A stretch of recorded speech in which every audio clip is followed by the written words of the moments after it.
जय श्री राधे कृष्ण दोस्तों, इस नए वीडियो में आपका स्वागत है। बहुत समय पहले की बात है, जब सृष्टि संतुलन में थी, धर्म अपने चरम पर था और हर जीव अपने कर्तव्य का पालन कर रहा था। लेकिन समय के साथ एक बदलाव आने लगा। धीरे धीरे एक ऐसी शक्ति जन्म लेने लगी जो प्रकाश को निगल रही थी, जो शांति को अशांति में बदल रही थी। ये शक्ति थी अधर्म। गांवों में लोग डरे हुए थे, बच्चे अपनी माँओं से चिपके रहते और वृद्ध लोग आकाश की ओर देखकर बस एक ही प्रार्थना करते, हे भगवान, हमारी रक्षा करो। इस भय का कारण थे राक्षस। ये साधारण राक्षस नहीं थे, इनमें असाधारण शक्ति थी और उससे भी ज्यादा भयानक था उनका अहंकार। वे ऋषि मुनियों के यज्ञों को नष्ट कर देते, उनकी तपस्या भंग कर देते। जहाँ भी धर्म का प्रकाश होता, वे वहाँ अंधकार फैलाने पहुँच जाते। एक बार एक महान ऋषि अपने आश्रम में यज्ञ कर रहे थे। अचानक आकाश काला हो गया, तेज हवा चलने लगी और फिर कुछ विशाल छायाएं प्रकट हुईं। राक्षस हंस रहे थे, उनकी हंसी में क्रूरता थी। उन्होंने यज्ञ वेदी को तोड़ दिया और आग को बुझा दिया। ऋषि ने रोते हुए कहा, तुम लोग क्यों धर्म का नाश कर रहे हो? राक्षसों ने उत्तर दिया, क्योंकि अब इस संसार में हमारा राज होगा। ऋषि मुनि, जो कभी सृष्टि के रक्षक माने जाते थे, आज स्वयं असहाय थे। उन्होंने मिलकर निर्णय लिया, अब हमें देवताओं से सहायता मांगनी होगी। स्वर्ग लोक में भी हलचल थी। देवताओं के राजा इंद्र अपने सिंहासन पर बैठे थे, लेकिन उनके चेहरे पर चिंता स्पष्ट दिखाई दे रही थी। उनके सामने अग्निदेव, वायुदेव, वरुण देव, सूर्यदेव सभी उपस्थित थे। इंद्र ने गंभीर स्वर में कहा, यदि यही स्थिति रही तो धरती से धर्म समाप्त हो जाएगा और उसका प्रभाव स्वर्ग तक आएगा। अग्निदेव बोले, हमने कई बार राक्षसों को रोकने का प्रयास किया, लेकिन उनकी शक्ति हर दिन बढ़ रही है। वायुदेव ने कहा, ये सिर्फ बल की बात नहीं है, उनके पीछे कोई गहरी रहस्यमयी शक्ति काम कर रही है। सभा में सन्नाटा छा गया। कुछ क्षणों बाद इंद्र खड़े हुए और बोले, अब केवल एक ही उपाय बचा है। सभी देवताओं ने उनकी ओर देखा। हमें भगवान विष्णु की शरण में जाना होगा। देवता वैकुंठ की ओर प्रस्थान कर गए। वैकुंठ, जहाँ हर कण में शांति थी, जहाँ समय भी मानो ठहर जाता था। स्वर्णिम प्रकाश से भरा वह लोक देवताओं को भी मंत्रमुग्ध कर देता था। वहाँ भगवान विष्णु शेषनाग पर विराजमान थे। माता लक्ष्मी उनके चरणों में बैठी थी। विष्णु के चेहरे पर अद्भुत शांति थी, जैसे उन्हें सब कुछ पहले से ज्ञात हो। देवताओं ने उनके चरणों में प्रणाम किया। इंद्र बोले, प्रभु, हमें आपकी सहायता चाहिए। धरती पर अधर्म बढ़ रहा है, राक्षसों का आतंक चरम पर है। भगवान विष्णु ने शांत स्वर में पूछा, क्या तुमने अपना कर्तव्य पूरी निष्ठा से निभाया? देवता कुछ क्षण मौन रहे। फिर इंद्र ने सिर झुकाकर कहा, हाँ प्रभु, लेकिन अब हमारी शक्ति कम पड़ रही है। विष्णु कुछ क्षण मौन रहे। उनकी आंखें बंद हो गईं, मानो वे पूरे ब्रह्मांड की स्थिति को महसूस कर रहे हों। फिर उन्होंने धीरे से कहा, इस बार समाधान साधारण नहीं होगा। देवताओं ने पूछा, प्रभु, क्या करना होगा? विष्णु बोले, मुझे एक ऐसी शक्ति की आवश्यकता है जो अभी मेरे पास नहीं है। देवता चौंक गए। आपके पास नहीं है? विष्णु बोले, वह शक्ति केवल भगवान शिव के पास है। देवता एक दूसरे को देखने लगे। इंद्र ने पूछा, तो क्या आप भगवान शिव से सहायता मांगेंगे? विष्णु ने उत्तर दिया, हाँ, लेकिन उन्हें प्रसन्न करना आसान नहीं है। विष्णु खड़े हुए और बोले, मैं तपस्या करूंगा, कठोर तपस्या, जब तक भगवान शिव प्रसन्न नहीं हो जाते। विष्णु वैकुंठ से निकलकर धरती पर एक शांत, पवित्र वन में पहुंचे। वहां एक निर्मल नदी बह रही थी।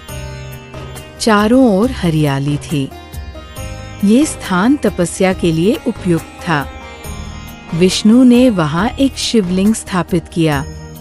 उन्होंने 1000 कमल के फूल एकत्र किए और संकल्प लिया, मैं प्रतिदिन 1000 कमल अर्पित करूंगा। विष्णु ध्यान में बैठ गए। उनकी आंखें बंद थीं और उनके चारों ओर दिव्य आभा फैलने लगी। वे जप करने लगे, ओम नमः शिवाय। दिन बीतते गए, महीने गुजर गए, वर्ष बीत गए, ऋतुएं बदलती रहीं, कभी तेज धूप, कभी वर्षा, कभी ठंडी हवाएं, लेकिन विष्णु की तपस्या अडिग रही।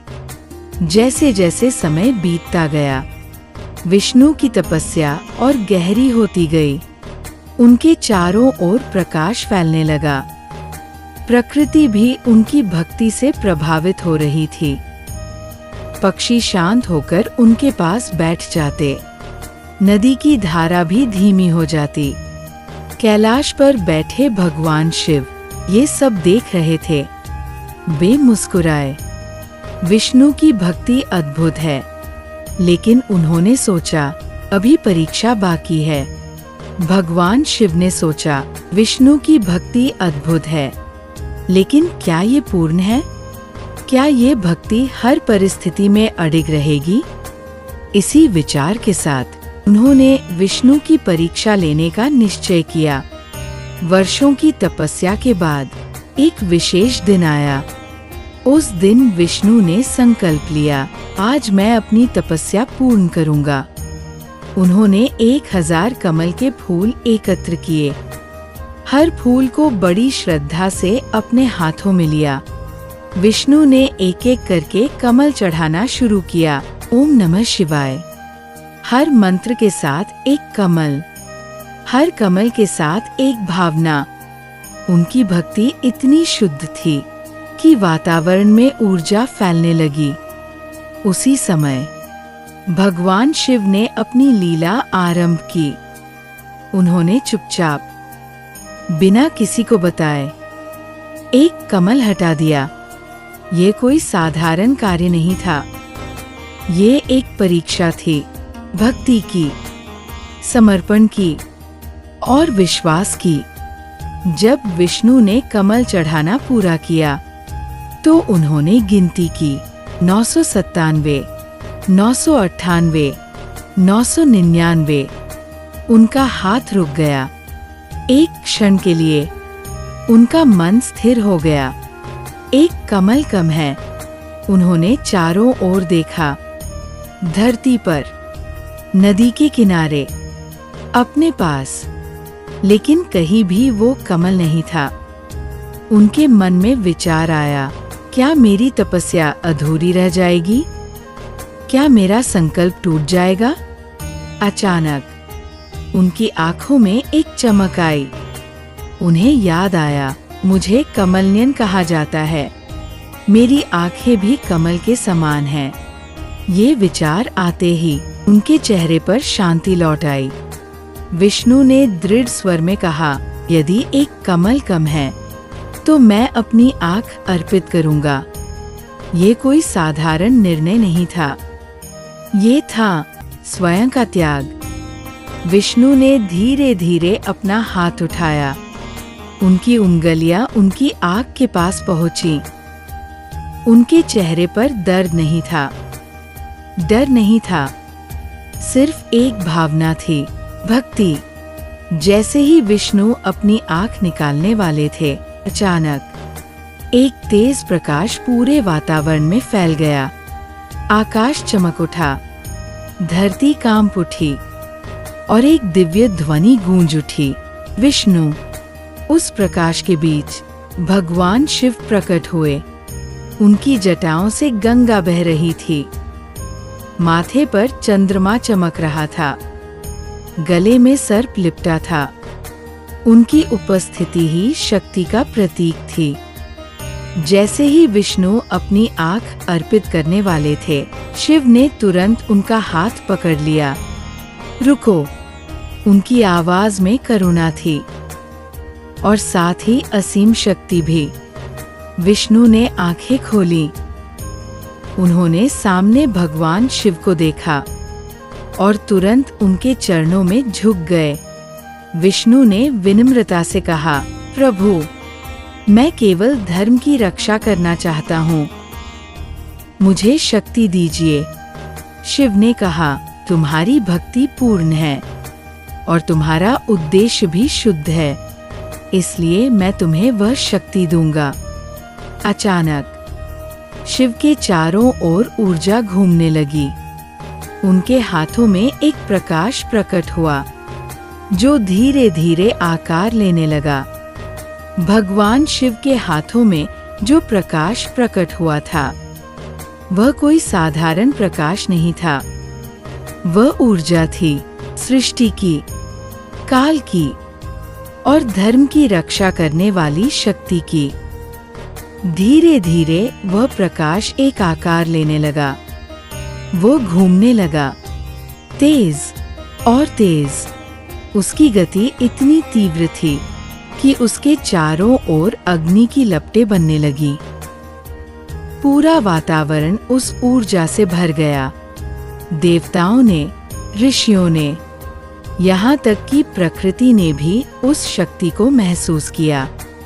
कुछ ही क्षणों में वह दिव्य ऊर्जा एक पूर्ण रूप में बदल गई, एक चमकता हुआ, घूमता हुआ चक्र। उसकी धार इतनी तीक्ष्ण थी कि वह किसी भी वस्तु को पल भर में काट सकता था। उसके चारों ओर अग्नि का तेज था और भीतर दिव्यता का प्रकाश। भगवान शिव बोले, विष्णु, ये है सुदर्शन चक्र। शिव आगे बोले, ये केवल एक अस्त्र नहीं है, ये धर्म का रक्षक है। ये समय और दिशा से परे है। ये कभी अपने लक्ष्य से नहीं चूकता और ये केवल उसी के लिए कार्य करता है जिसका हृदय शुद्ध हो। भगवान विष्णु ने दोनों हाथ जोड़कर उस चक्र को स्वीकार किया। जैसे ही उन्होंने सुदर्शन चक्र को ग्रहण किया, उनके चारों ओर प्रकाश फैल गया। उनकी शक्ति कई गुना बढ़ गई। उनका तेज और भी दिव्य हो गया। विष्णु ने शिव को प्रणाम किया और कहा, प्रभु, अब मैं धर्म की रक्षा करूंगा। शिव ने आशीर्वाद देते हुए कहा, जाओ विष्णु, और अधर्म का अंत करो। विष्णु वापस पृथ्वी की ओर बढ़े। अब उनका स्वरूप और भी तेजस्वी था। उनके हाथ में सुदर्शन चक्र घूम रहा था। राक्षसों को इसका आभास हो गया था। धरती पर राक्षस अब और भी क्रूर हो गए थे। उन्हें लग रहा था कि अब कोई उन्हें रोक नहीं सकता। उन्होंने घोषणा कर दी, अब इस संसार में केवल हमारा राज होगा। तभी आकाश में एक प्रकाश प्रकट हुआ। वह प्रकाश धीरे धीरे बढ़ता गया और उसके बीच से भगवान विष्णु प्रकट हुए। उनके हाथ में सुदर्शन चक्र था। उनकी आंखों में दृढ़ता थी। और फिर युद्ध शुरू हुआ। राक्षसों ने अपनी पूरी शक्ति लगा दी, लेकिन इस बार स्थिति अलग थी। विष्णु ने सुदर्शन चक्र को छोड़ा। वह चक्र बिजली की गति से आगे बढ़ा। जहां जहां वह गया, अधर्म समाप्त होता गया। राक्षसों की शक्तियां बेकार हो गई। ये केवल युद्ध नहीं था, ये था प्रकाश और अंधकार का संघर्ष। और इस बार प्रकाश जीत रहा था। एक एक करके सभी राक्षस समाप्त हो गए। धरती पर फिर से शांति लौट आई। आकाश साफ हो गया। नदियां फिर से बहने लगी। पक्षी फिर से गाने लगे। ऋषि मुनि अपने यज्ञ करने लगे। लोगों के चेहरों पर मुस्कान लौट आई। देवता फिर से विष्णु के पास आए और बोले, प्रभु, आपने हमें बचा लिया। विष्णु मुस्कुराए, ये मेरी नहीं, भक्ति और विश्वास की जीत है। तो दोस्तों, ये थी वो अद्भुत कथा जिसमें भगवान शिव ने भगवान विष्णु को सुदर्शन चक्र प्रदान किया। और ये हमें सिखाती है कि भक्ति में इतनी शक्ति होती है कि भगवान भी प्रकट हो जाते हैं।